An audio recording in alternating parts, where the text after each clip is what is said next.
Thor has got us covered with live eye and hammers, and artificial intelligence kicks us off with two new movies at the box office. Do tell. Yes, we're looking at Machina right now, and this is a science fiction mind-bender with Domhnall Gleeson, Oscar Isaac, and Alicia Vikander, which looks at artificial intelligence. Have a look. Hello. Hi. I'm Caleb. Hello, Caleb. Do you have a name? Yes. Ava. I'm pleased to meet you, Ava. I'm pleased to meet you too. Thor, not the first time we're seeing AI as the plotline behind a movie. When you look at this project and this storyline, what would you say the commentary that stood out to you about what it means to be human? I think it's the simplistic approach. This is a very minimalist movie from Alex Garland, his first directorial debut. He's the writer of Sunshine and 28 Days Later, so a protege of Danny Boyle. It looks at the morality of what it is to be human, and you know, whether or not a machine can actually feel human emotions, and whether it can essentially be sentient. It's a classic story that we've heard before, but it's done so stylistically. I loved almost every frame of this film, and it's grounded brilliantly by these epic performances from Domhnall Gleeson, Oscar Isaac, who plays this reclusive billionaire who invites him to come to his manor and essentially test this AI, played by Alicia Vikander, who was opposite Gleeson in Anna Karenina, so they already have some existing chemistry. The visual effects are top-notch. There's a great eerie soundtrack to it. This movie ticked a lot of boxes for me, Riaz.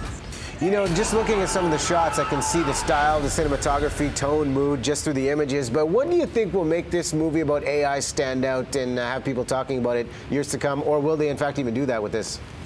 They will. This is definitely a sleeper hit. It's deliciously twisted. You don't really know where the story is going. There's sort of this foreshadowing that takes place, so it's got a little bit of a creeping dread factor to it. And the performances alone will speak for the legacy of this movie with the trio of wonderful actors. The casting was brilliant, but it does have some great twists in it. There's also an epic dance scene involving Oscar Isaac, so they were able to pepper in a lot of comedy as well as a lot of dystopian dark stuff here. So a lot to chew on, but really brilliantly executed. I thought this was one of the best films of 2015 so far. Wow. Hearing a lot of variety right there. How many hammers will you drop for this one?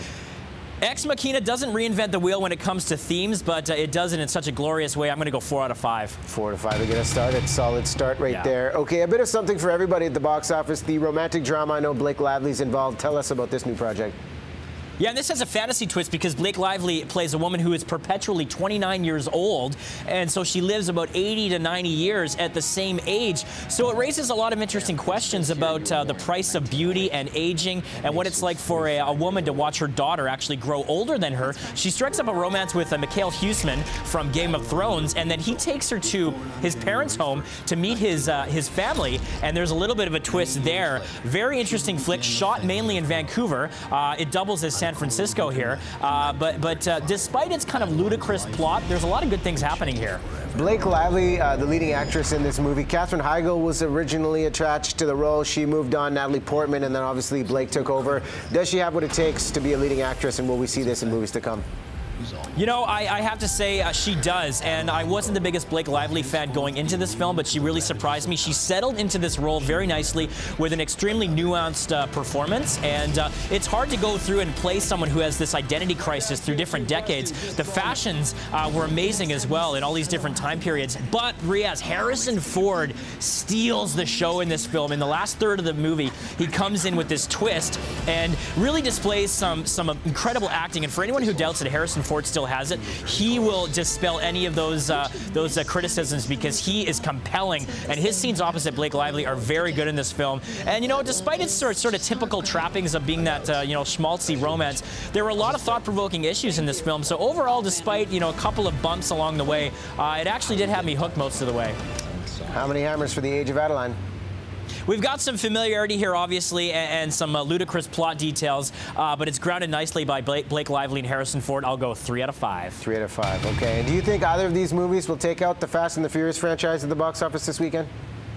Adaline may with that date movie crowd, but I don't think anything is going to stop that train from slowing down with the Fast and Furious movies.